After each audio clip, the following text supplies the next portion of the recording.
All right, man, peace. So in my preview, I pretty much called the Washington Wizards versus Toronto Raptors series the least interesting series of the entire NBA playoffs. And the reason why I called it that is because I don't expect much from either one of these teams. Many people are prognosticating the Toronto Raptors to get to the NBA Finals, and they just might. And it would be pretty much because the other teams may be too fractured physically or mentally by the time they get to the Raptors. So this may just be their season, even though I could also see them losing even in the first round. I could still see the Wizards coming back from down 0-2 because I think that both of these teams just have so many flaws. And this season, to me, is going to be a referendum on both these teams, especially the Wizards, who have to make a change in the offseason. Either Beal or Wall have to go, and I think that it's going to have to be Wall because he would garner far more in a trade, and I think that his teammates just seem to despise him for whatever reason. In regards to the Raptors, I still don't see it with them. They don't have that little special something that championship teams normally have. They just don't have it. Normally, championship teams have at least a great coach. If they don't have anything else great, they have to have at least one great thing. They normally have a great player or multiple great players and or a great coach. I don't think that Toronto has any of those things. I think that Dwayne Casey's very good, but I don't think he'll ever have a chance to show whether or not he's a great coach because I just don't trust Kyle Lowry and DeMar DeRozan. When I see the two of those guys, I just see a ticking time bomb, an accident waiting to happen, because they're both just very mentally weak. And they try to cover for it. They try to compensate for their mental weakness by constantly engaging in this corny-ass comedy act where they both try to act like they're so brotherly with each other. It's annoying. It's like, I don't want to see you guys joking around and carrying around and playing pranks on each other. Win the fucking Eastern Conference. How about that?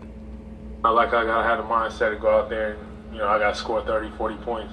I go out there and play aggressive. Just had 37. What you mean?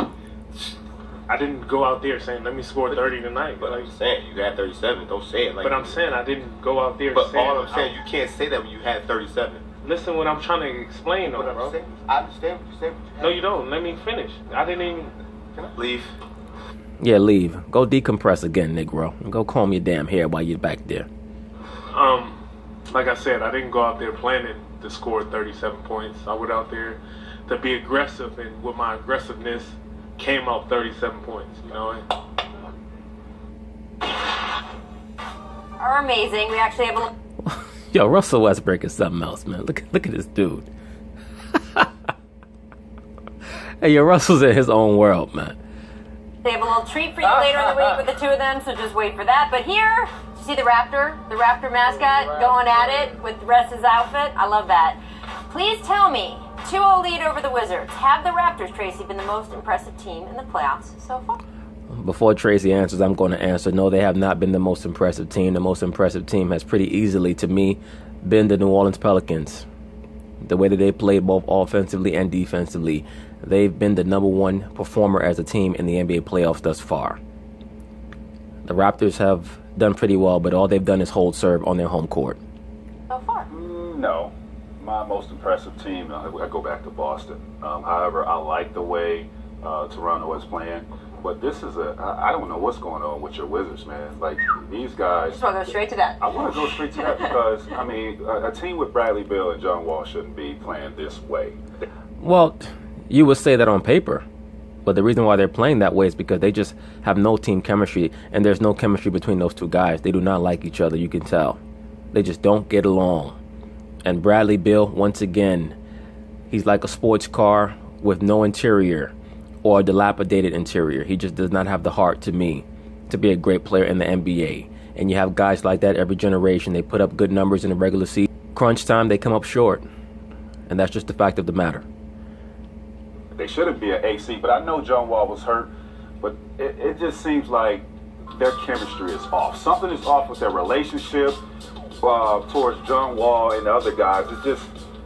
And beyond that, John Wall and Marcin Gortat, they do not get along either.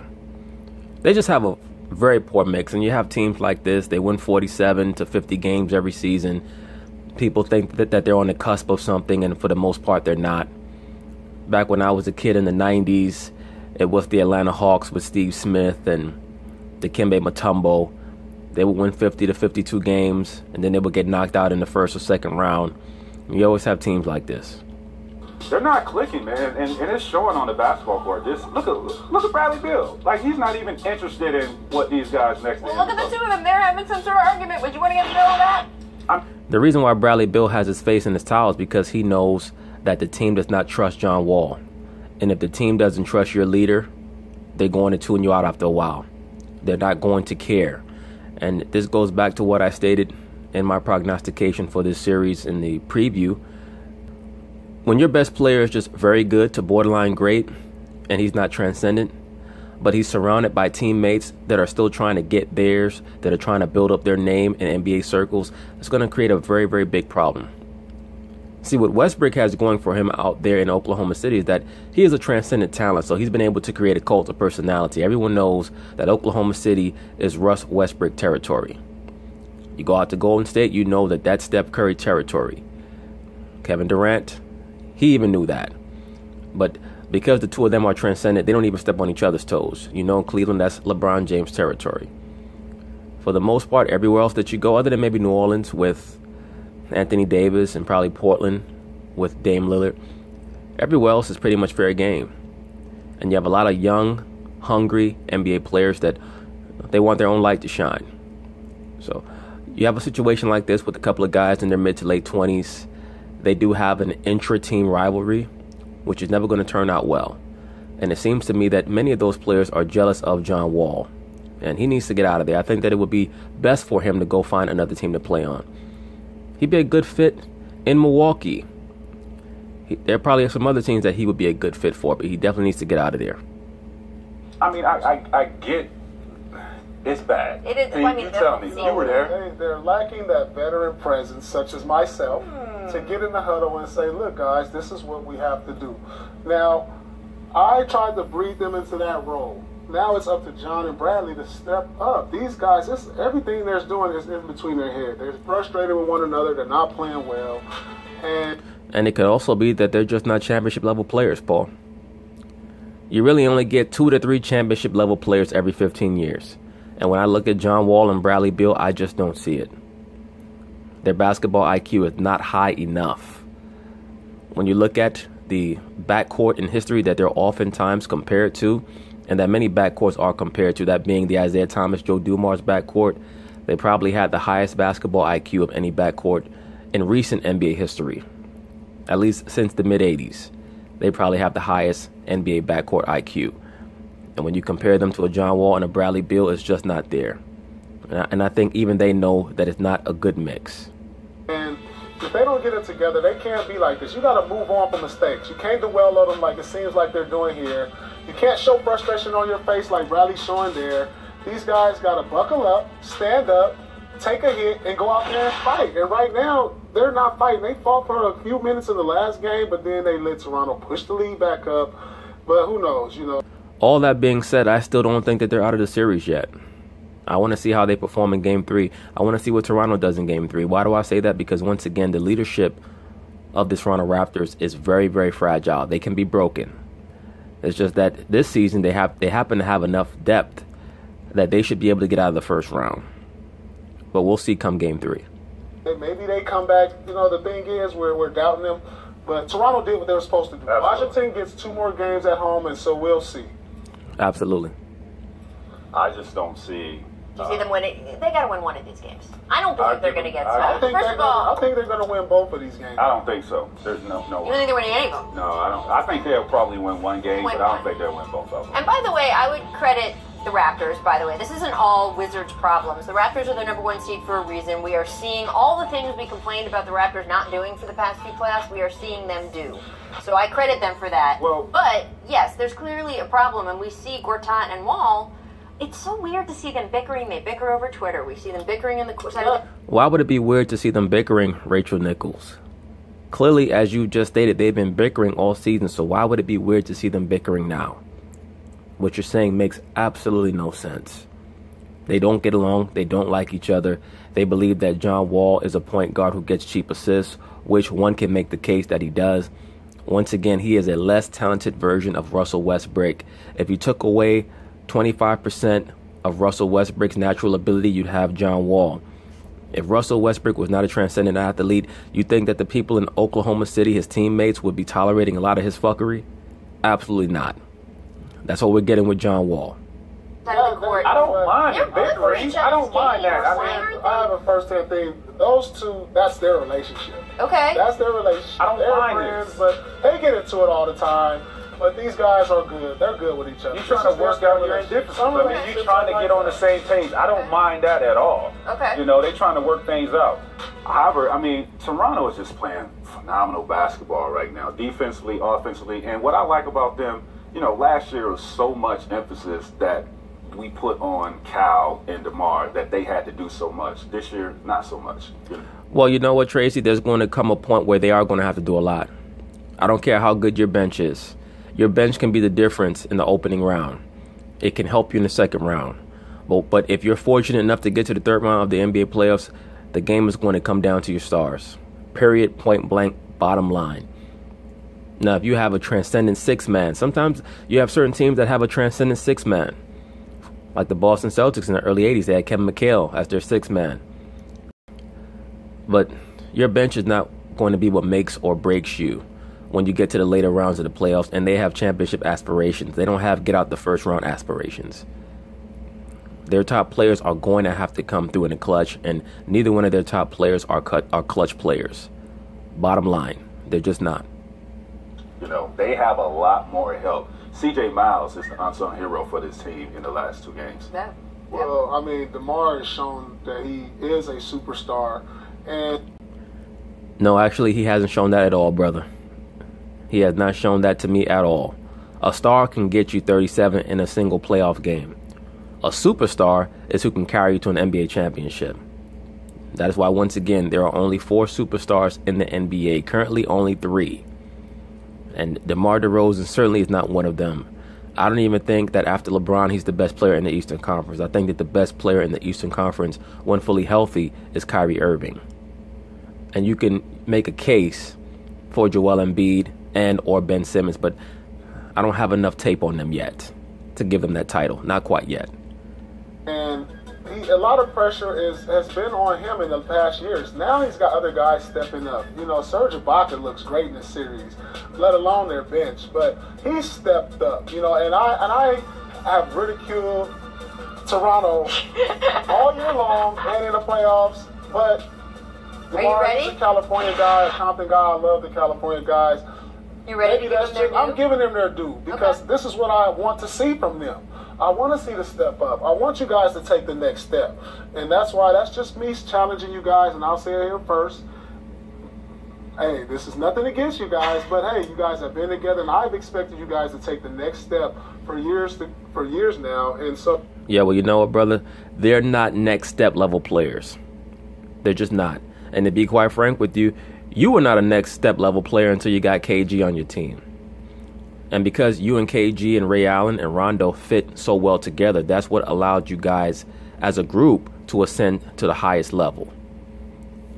John Wall, it's going to be very difficult to meld him in with another player because of his style of play. He's so ball dominant and he can't really shoot. So even though I think that he would be an upgrade from what Milwaukee has now, I don't even think that him and Giannis would be a threat to win a championship together unless they brought in 2 or 3 pure shooters. And so this could be the year. And so I want DeMar and Kyle Lowry to win. Look at that. I do want to talk about the Wizards side of things, though, because no matter whether you think they're going to win 1 game in this series, 2 games in this series, I don't think at this point anyone's picking them to win this series outside of Washington. And what do you do then? Because John Wall did have knee problems again this year, but that's been, in some ways, par for the course for him in his career. You just signed him to this huge deal. Is this where you just take another run at it next year, or you think big changes have to happen? No, it's time for them to blow this up. Changes have to happen. I mean, you look at how these guys responded when John was out of the lineup. Mm-hmm. You look at payroll. That is crazy. You look at HC. You know the things that were said in the media when John was out. I just think you have to. That's one of the reasons why they're so jealous of him. Look at that payroll. Look at how much money he's making compared to everybody else. And all those guys are looking at him like he's not that much better than me to be making that much more money than me. That's truly what all that's about, believe it or not. move either John or Bradley Beal to get some assets back to improve. Well, let's see how this series goes. What if they get past this series? They're not. But also, let's just say they do get past this series. For them not to break up, they would have to get to the conference finals. I agree with that. Okay. If they don't get to the conference finals, I do believe that a major change has to happen. It's tough when a franchise is in this position because John Wall is clearly a huge talent. It's not like anyone's sitting here saying, "Oh, John Wall doesn't have it." Like, I wouldn't call him a huge talent. I think that he's a very good player. He's a very good player that you can make the case has borderline great talent when he's fully healthy. I just think that people throw around these over-exalting attributes to these athletes. And I think that when you're evaluating them on a professional scale and use the word great or excellent or top-notch or top level, you have to make that very exclusive. To me, a great player, a certified great player, certified excellent player, has to be someone who has gone very deep into the playoffs, into the finals, won championships, somewhere around there. That's why I have James Harden just below those top 4 guys. Even Russell Westbrook, who's been to a finals, I cannot put him into that group with those top 4 guys because he hadn't shown me that he has it in the clutch moments in the playoffs. Anthony Davis is someone who right now is establishing his resume. He's right outside those top 4 guys. John Wall, to me, he's not even on the second tier. He's on the third tier, to be quite frank with you. The second tier, once again, is Kyrie Irving, Giannis, James Harden, Anthony Davis, Russell Westbrook. Maybe you could throw Boogie Cousins in there, and maybe a couple of other guys. I'd have to sit back and think about it, but I wouldn't even put John Wall on that second tier. he is a player. No, but listen, With Chris the Paul, amount of money chemistry you have, it doesn't work there. that's just like the Clippers. Chris Paul, Blake Griffin, huge talents. Right. It just didn't work. Sometimes it just doesn't work out. Agreed, and a great comparison. And CP3 I'd probably put on that second tier also, in the lower part of that second tier. Out, and you have to move it and maybe start all over or see what you can get for your talent. Yeah. I mean, and fit is such a big deal. Victor Oladipo doesn't work in one place, but he's gangbusters He's an in all-star, another one. yeah, exactly. And you can name 10 players that we've seen this with. And look, the Blake Griffin deal, I think, was eye-opening. It was eye-opening for players. When you sign your contract and they tell you they love you, they might only love you for a few months. But it's eye-opening for franchises, too, right? It tells them, okay, there's probably a team somewhere that wants the PR buzz, that wants the sort of superstar buzz of having a guy like John Wall on their team to sell tickets, maybe in a market that hasn't had that in a very long time. Maybe they're willing to take on a really big contract. Absolutely. To Well, it's not a lot of baggage that with back. John. I mean, it's not a good fit where he's. I wouldn't say that there's not a lot of baggage with John Wall. I think that the belief around the league is that he's someone that a lot of people don't like. We saw him get into that little dust-up with J.J. Barea earlier in the season, and J.J. Barea kind of let that cat out of the bag. Where he said, I'd never had an issue with John Wall before, but I can see why nobody likes him. I can see why none of his teammates like him. That's the first thing that J.J. Barea said about John Wall. So, I think that sometimes a person's reputation can precede them, and you have to be very careful about that. Fortunately for John, he's paid well enough where it doesn't really matter in the long run and in the grand scope of things. Where he's at, or It is hard, though, in this league. Superstars are hard to come by, and I think they have to really look at it hard. I don't know what the answer is, but you got to look hard before you just get rid of John Wall. He is. I don't think you do. I don't think you do at all. I think that John Wall is a girlfriend. He's not a wife. He's not someone that you build your future around. I'm sorry. I just don't see it with him. Never have. Without a doubt. He is a star. Without a doubt. Oh, no. All right. But anyway, that's it on the coverage of the Washington Wizards-Toronto Raptors series. We'll see where this goes. It wouldn't shock me if the Washington Wizards come back and win the next 2 games and stretch this series out. It also wouldn't shock me if they just collapsed and lost the last 2 games because their team chemistry is horrific. But look for John Wall or Bradley Beal, or hell, they might just move both of them and just totally obliterate the team. Because, to be quite frank with you, it's better to be a bad team than to be one of these teams winning 45, 46 games every year and going out in the first or second round. But anyway, peace.